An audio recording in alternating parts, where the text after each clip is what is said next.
Now, equation of sphere which is passing through origin and intersecting the x-axis, y-axis and z-axis at the points a00, 0b0 and 00c.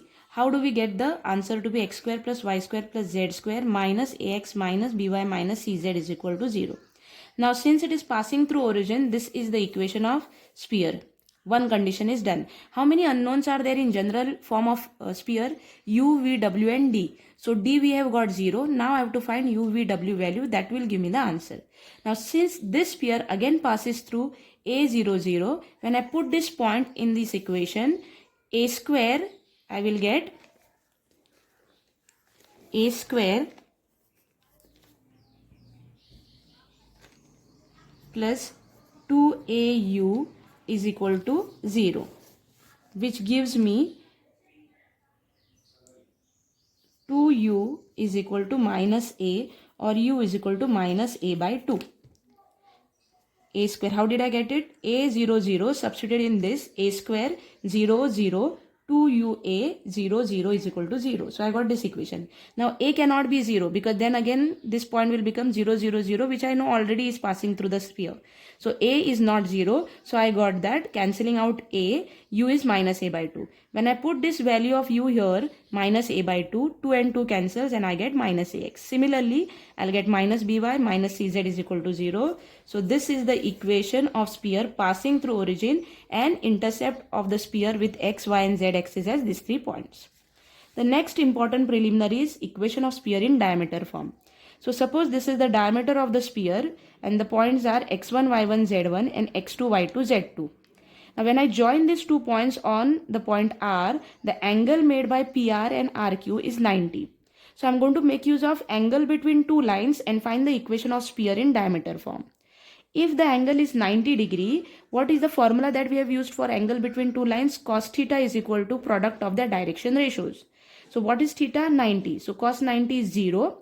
Now denominator will obviously, whatever they are, will come on the left hand side and become 0. So only numerator remains, product of the direction ratios. How do I get the direction ratios of PR? It is x minus x1, y minus y1, z minus z1 when I know 2 points on the line. Similarly, x minus x2, y minus y2 and z minus z2 are the direction ratios of RQ. Therefore, 0 is equal to product of x minus x1 into x minus x2 plus y minus y1 into y minus y2 plus z minus z1 into z minus z2. Again, I have written 0, so it's one and the same thing. So this is your equation of sphere in diameter form. The last but important point in sphere of type 1 is internally and externally touching spheres. Clearly from the diagram, if this sphere and this spheres are touching at only one point, touching means one point intersection. Externally, just see this is the radius of outside sphere, this is the radius of inside first sphere. Distance AB is nothing but distance between their centers. If the distance between their centers is sum of the radius, D is R1 plus R2, then I say that the two spheres are touching externally. Let me repeat once again. Two spheres will touch each other externally if distance between their centers is sum of their radius. If I want to find this point of contact P, then I'll make use of the condition of division formula. This is the point which I want. Distance between C1P is R1, distance between P and C2 is R2 because these are the two radius. I know the center is x1, y1, z1. Center of second sphere is x2, y2, z2. Using the division formula, the answer of point P, x will be R1 into x2 plus R2 into x1 divided by the sum of ratio R1 plus R2.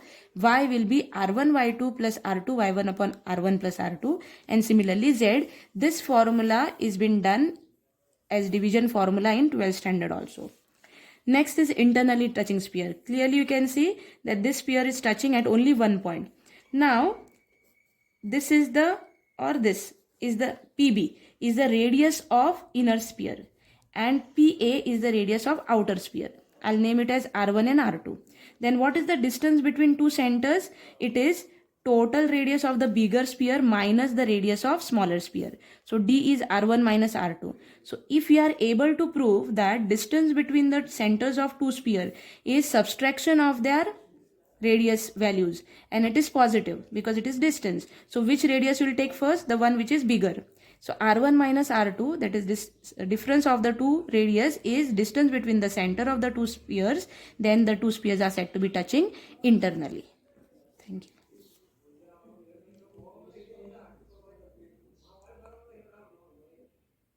Right?